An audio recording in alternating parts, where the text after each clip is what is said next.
Welcome to another episode of The Latest with Maya. Today, I am very excited to be having a conversation with author Jean Meltzer. Jean, thank you so much for being on my show. Thank you for having me. I'm so excited to be here. Hi, everybody. So my first question for you is where do you find the inspiration for your books? Wow, that is a good question. Believe it or not, I have never been You. really asked that question before. Oh, So yeah, isn't that interesting? It's yeah. usually not a question I get asked. So good for you. Yeah, Uh, thank you. yeah. So I think it's interesting. I don't, it's kind of interesting because I wouldn't say I'm like looking for ideas, but I maybe have like a topic or something I want to tackle. And so then I sort of look for what we would call in screenwriting, because my background's a screenwriter, sort of a high concept idea, something that as soon as you say it, like my first book, The Matzo Ball, a nice Jewish girl has a secret career as a Christmas romance novelist, right? Yeah. That's very high concept. Right away, you're like, oh, that's a good idea. So, but within that story, I want to tackle other things, right? So I want to do, let's say, a Hallmark style sort of book, but from the Jewish worldview. I want it to feel authentic to the Jewish experience. Or I want to tackle chronic disability, which is what I live with. And so it's sort of this amazing like experience where it all kind of comes together at once. And so a little bit from my life, a little bit of something I want to tackle, a little bit of like tropes and high concept ideas that I think readers will enjoy. And of course, I look for things that are funny. I'm a rom-com writer specifically. So, things that make me laugh that I want to spend a year of my life working on. And that's sort of what I do. Oh, I love that. Yeah, I love rom-coms and I love that these books are so authentic about Judaism and just yeah. So I Yeah. just love your books. So Oh, thank you, Maya. I love you. Thank you. That's so sweet. That's so sweet. um Mutual love fest. yeah. Um, so do you have a special process or ritual that you do prior to each writing session? Yes. So I have a thing with apple candles. I need an apple candle of some kind to write. I don't know why apple is my scent, but that would be the big one. The other thing is because I deal with brain fog and certain sort of issues that come with my disability, my MECFS or my IC. I have lots of systems. So I always start with an outline. When I'm doing revisions, you can't see it right now, but it's on the floor, cards with like where the changes are going to be. I always tackle in like 3 chapters. So I'm very process oriented because, you have to write sort of on a quick schedule when you're in romance in order to sort of work with my disability. But in terms of fun things, it would be the apple candle. Cool. Get an apple candle if you want to write a book. Yeah. Specific. Yeah, I love that.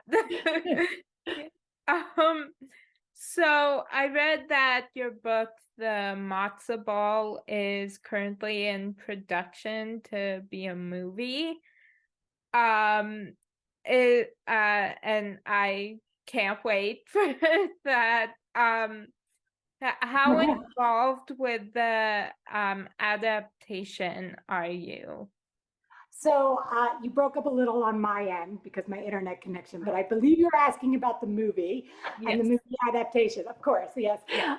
So right now, unfortunately, there's a strike going on. So there hasn't been much in terms of the movie in the last like 4 to 5 months. But everybody is really involved, and before that, it was everybody was really working hard to put out the best film collaborative to make sure it represents both Jewish and chronically ill people accurately and properly.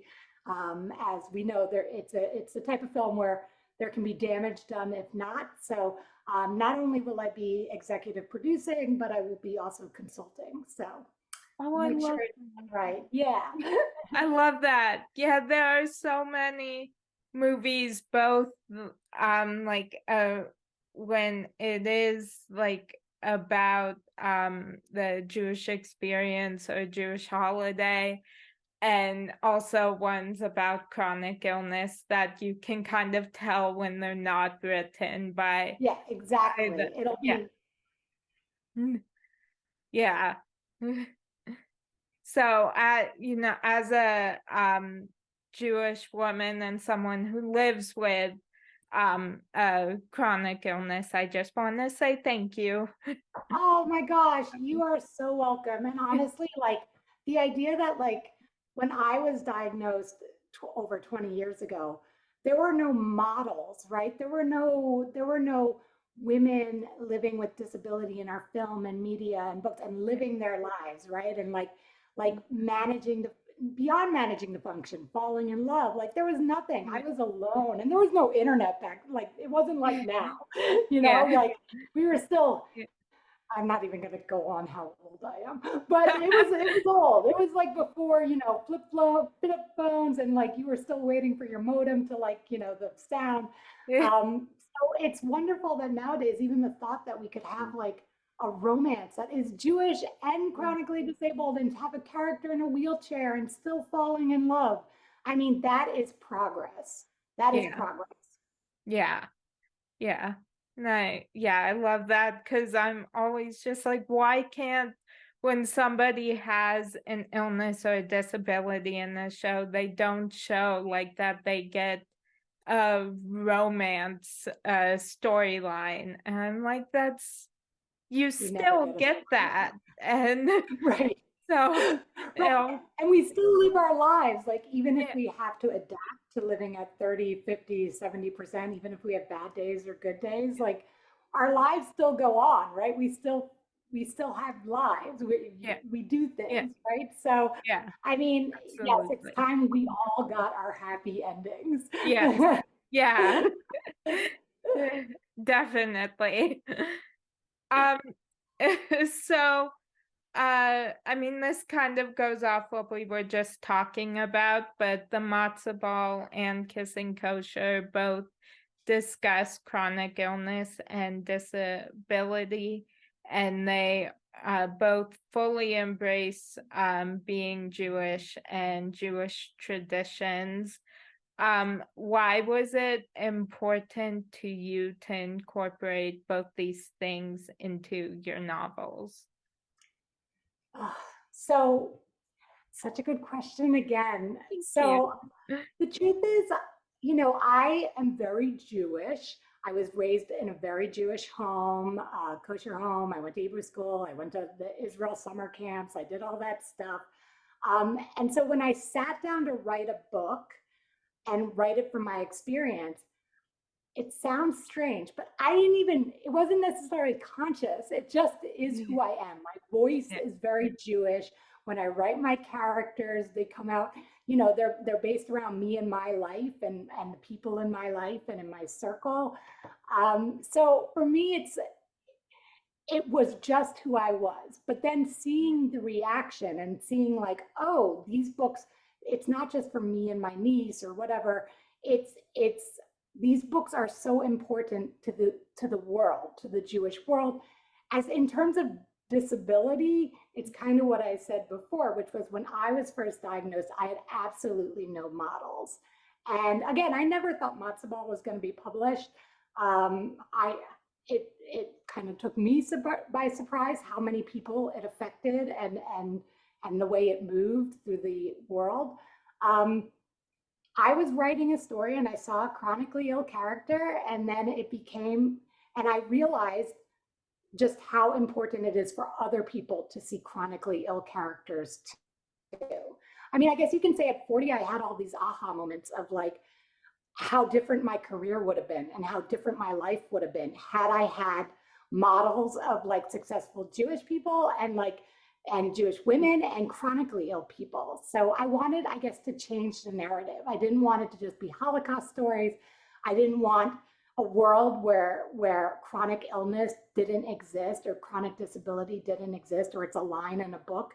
So I guess for me, it's a form of advocacy. I was an advocate long before I was an author. So so it sort of just bled into my books.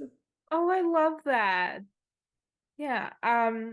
Yeah, I just, especially like my mom and my sister too, because they have lived this with me. Like we all have like always realized just how able-bodied the world is. And there's been so many experiences that I've had that they have realized they've also seen just how like I don't even know the word, but the only word that's coming to mind is like undervalued people with Yeah, disabilities are. And absolutely. That is the best word I yeah, have ever heard. Honestly, I'm going to use that word because you are absolutely 10,000. I think that's exactly what my books show too, right? yeah, It's funny you say that because so many, I can kind of see based on my website what gets Googled about me. And I see since matzo ball, number one thing is always like Jean Meltzer, is she married? Jean Meltzer's husband, after like, whatever. yeah, And I always find yeah, that so interesting. And I'm always like, is it because people think because I'm chronically ill that like I wouldn't get married or I yeah, wouldn't be valued as somebody who could be a partner or because I'm so disabled? And what I think I want people to understand is that exactly what you said, like I am disabled. I have been homebound for over a decade, but my worth is so much more than that, right? I am yeah, not invalid, right? I am a good wife. I am a good partner. I'm a good child. I'm a good friend, right? yeah, And I can write books, but even if I couldn't write books, I would still be all those other things. I still have worth in this world. And so you are so right that like yeah, as disabled people look at us as like I think sometimes like undervalued, like how could someone, and I think that's the message of the books too. yeah, It's yes, Rachel Rubenstein and Matzo Ball or Avatal and Kissing Kosher are both disabled characters, but these are men who yeah, absolutely need these women in their lives to be better men, right? yeah, And for them, and so we offer a lot. And I think I love what you said.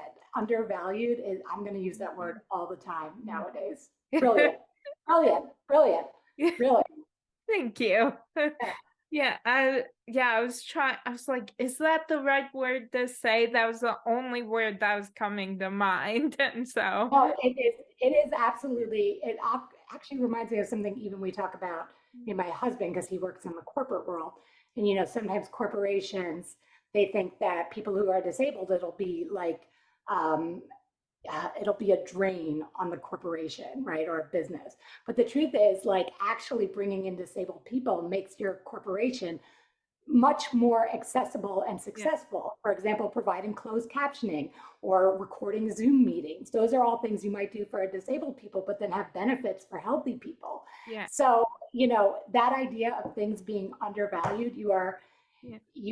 yeah, I'm going to use that. I'm stealing it. I'm stealing Yeah, it. feel free. Yeah, feel free to. Amaya. Thank you. Yeah. Um, so which author do you consider to be the gold standard when it comes to storytelling and developing fully evolved female characters? Wow. So that is hard because I read a lot of great books nowadays. I don't think there's a gold standard. I think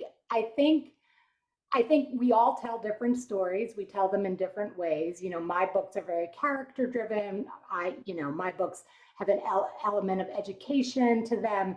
And I think, there are books that don't do that, that are in romance, that are much fluffier, they're much lighter.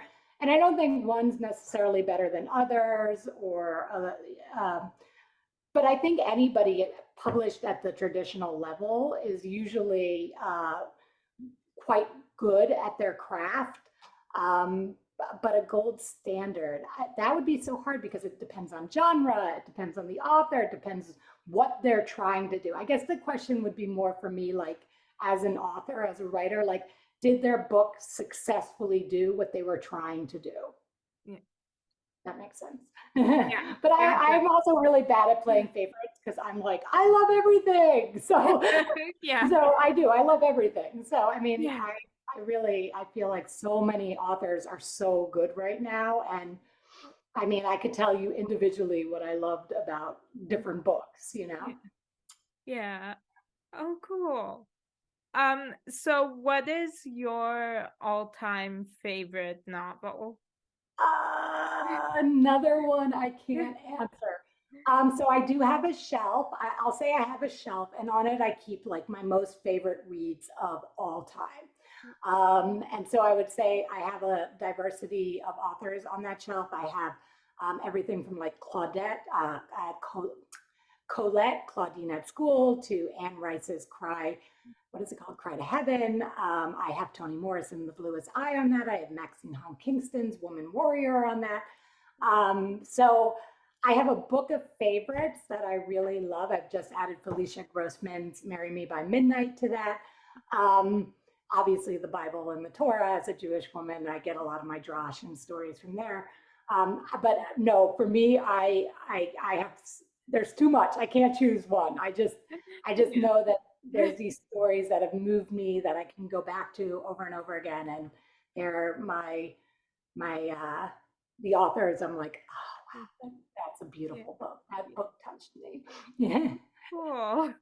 Yeah, I love reading, but I have like such a hard time focusing and paying attention. So it always takes like a certain like unless a book like gets me so invested like your books, I don't Oh, finish them. Like oh, it's not like I don't mean to not finish I get them, it. but yeah. I get it. I get it. It's like, and also when, I used to Yeah. joke, I always wanted to do a review site called Brain Fog Books, because I think when you do, I don't know if you struggle with this, but I struggle with this, that sometimes like it is hard for me to hold my attention. It is, I have to use lots of systems. So yeah, there is nothing though, like the feeling of a good book that just draws you in. Yeah. Like that is the best feeling. Like, Yeah. Yeah, definitely.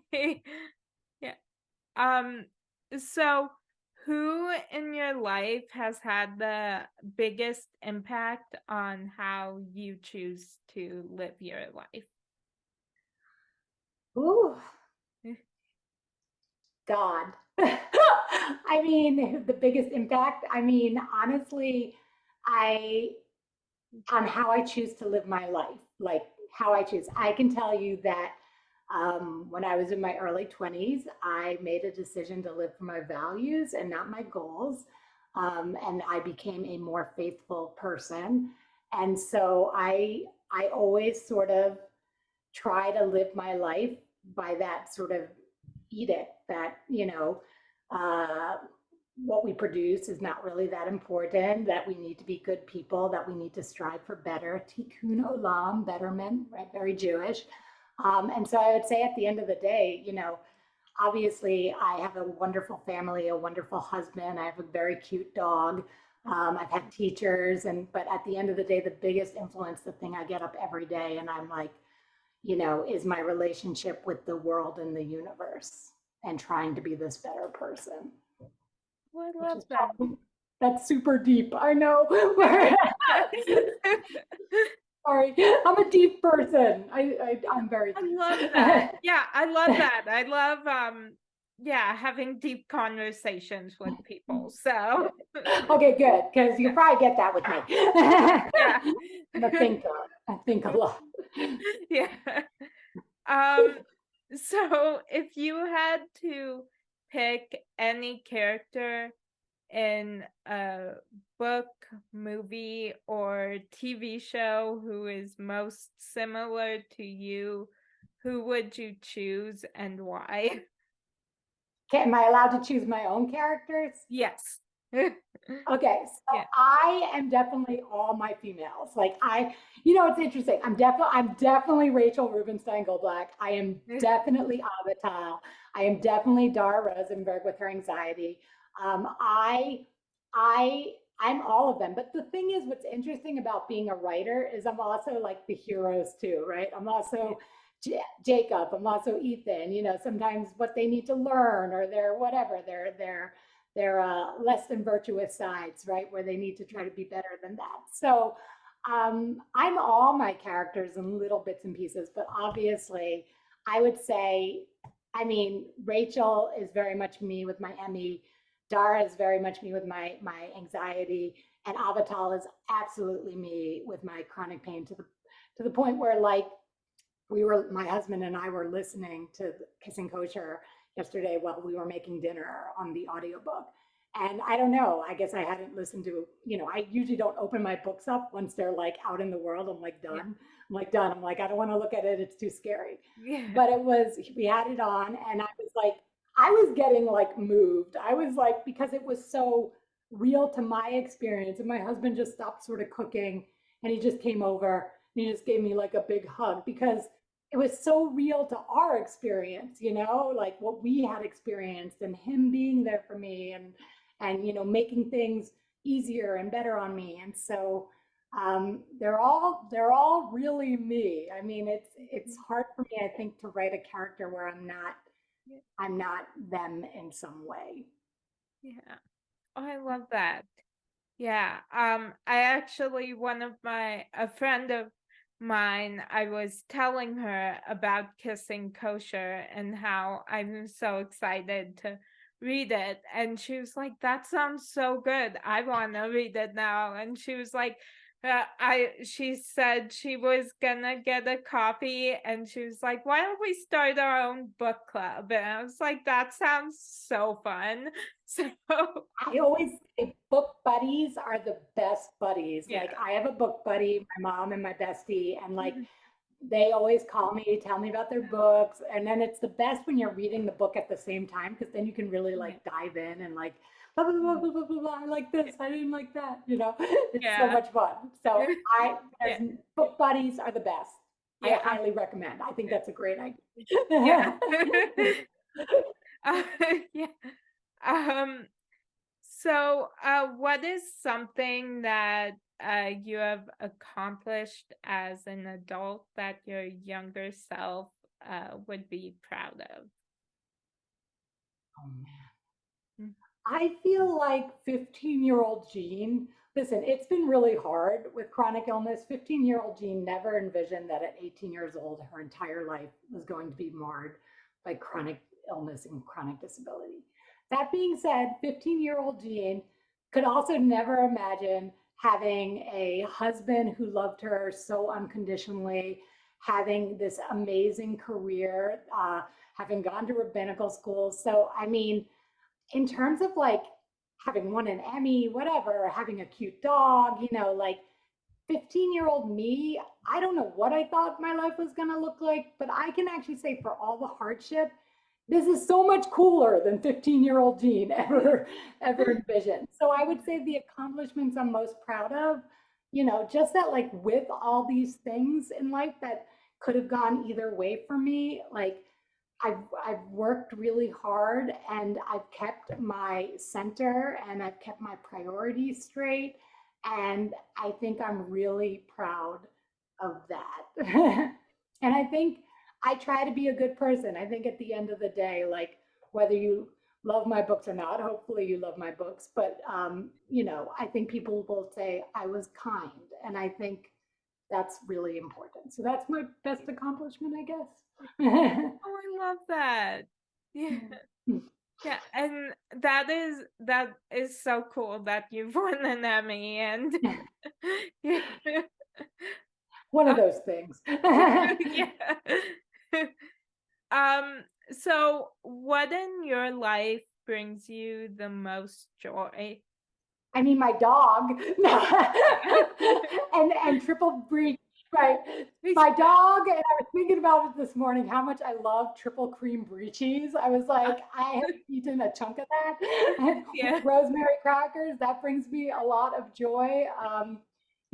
Beautiful weather, my husband, my family, security of, having a home and all of that good stuff. But on a day-to-day basis, I really do love my 36-pound husky. So Oh, we're talking just smiles per day. I mean, she is princess. She gets all the new toys. She sleeps on bed with mommy. She loves mommy, and she just lots of joy there. And I love writing. I love writing, yeah. but I love my dog. Yeah, I love that. Yeah, my dog is like my favorite thing in the whole world. Um, yeah, she's the sweetest, and she like when you're sitting on the couch, she'll come lie with you, or like sometimes she'll lie in bed with you. Um, and yeah, so They're like the I'll be, best. yeah, they are, and I'll be falling like trying to fall asleep, and she just comes into my room and jumps on my bed, and she likes being under the covers, so she paws at it until I open up the covers so she can get in and just curl up by my feet. She thinks she's people. She's Yeah. like, she wants to just get under the bed with you. That is so cute. Oh, yeah, you're her person. You are her person, for sure. What's her name? Her name is Roni. Roni. Oh, Roni. I love Yeah. that. Like macaroni? Yeah. Oh, see, I got it right away. Yeah. I have a shadow. Very cute. We Yeah. love our babies. We love Yeah. them so Yeah. much. What is your dog's name? Shadow Moon. My Oh. husband named her after a character in American Gods by Neil Gaiman. So she's our literary dog. So Oh, I really, love that. yeah, she's really Loki. She's a husky, and Loki probably would have been a better name for her because she's a bit of a troublemaker. But Oh, she's a good girl, and she talks a yeah, lot. She has a lot of attitude. yeah. She goes, So does my dog. yeah, Yeah, you got a talker attitude one too. Yeah, they're yeah, bossy dogs. My yeah, dog bosses me around. yeah, yeah. Yeah.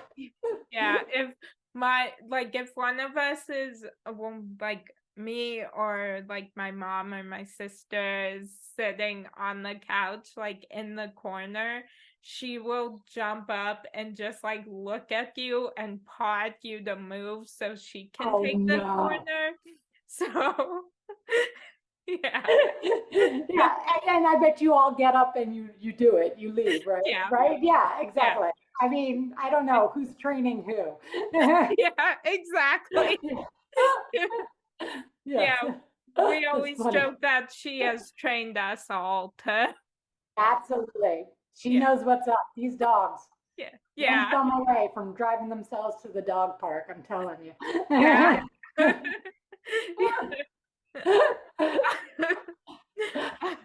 Yeah. So, what are people surprised to learn about you?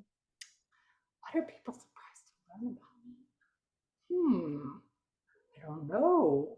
I don't know. I wonder what they're surprised to learn about me. I mean, I have a lot of anxiety. That would probably surprise people because I seem very calm, I guess. Or I'm not calm. I'm kind of spastic like my characters, but I think I seem more confident than I actually am. And I think it's just because I really like people. Little known fact about me, I sleep with a little baby blanket. So that would be my secret, I guess, that I've had my whole life.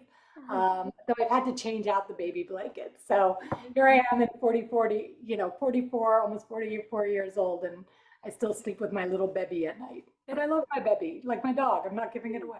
Yeah, So, I love and I sleep that. with a nightlight. So there you go. Yeah, It's I not love that that. hard. Yeah.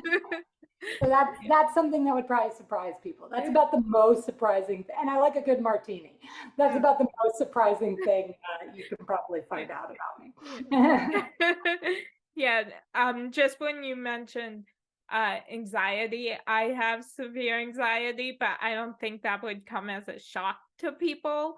I think they could probably tell. No, see, that's the thing. I would think you doing these things and like the podcast and the talks, I would think you're very confident. So I think it's like the same thing. Like I think you're like probably like me, and like once you're in it, you're fine, but you probably like Yeah, spiral. Oh yeah, I yeah, completely get it. I definitely. completely, me, yeah. My second book has it's basically how my brain thinks. So I just see death and destruction like everywhere. Like Yeah. danger, danger, danger. Yeah.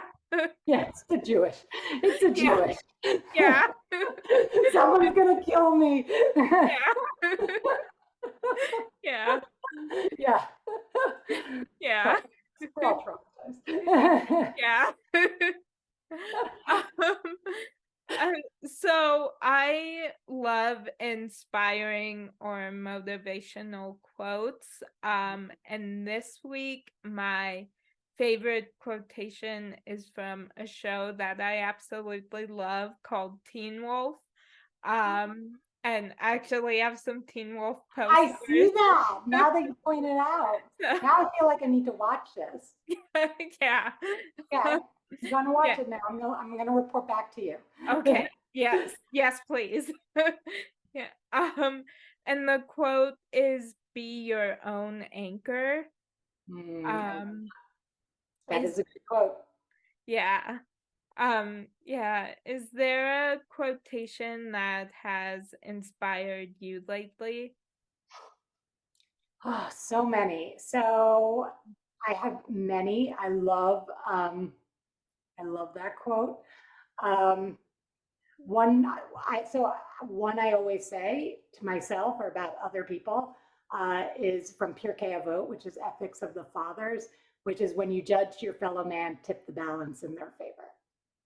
So yeah, so I guess that one is one I say all the time, or when I'm involved with things. And I guess in terms of like, what was it? So yeah, that's one off the top of my head. But I love the anchor one. I love that. Y- Yeah. Yeah, and that I love your quote. That's a really good one. Yeah, Pirkei Avot. It's got a lot of good stuff in there. Yeah. Oh, cool. Yeah, well, Jean, it was so much fun talking with you, and I so appreciate you taking the time to join me. And yeah, I have just loved talking with you. This has made my day, and so thank you. Thank you. Honestly, thank you for inviting me. Thank you for having me, Maya. This was amazing, and you're wonderful. And I hope you give your puppy dog extra treats after this. I will. Yeah. Um, well, I hope you have a great rest of your day. Uh, So, and that's a wrap on today's edition of The Latest with Maya.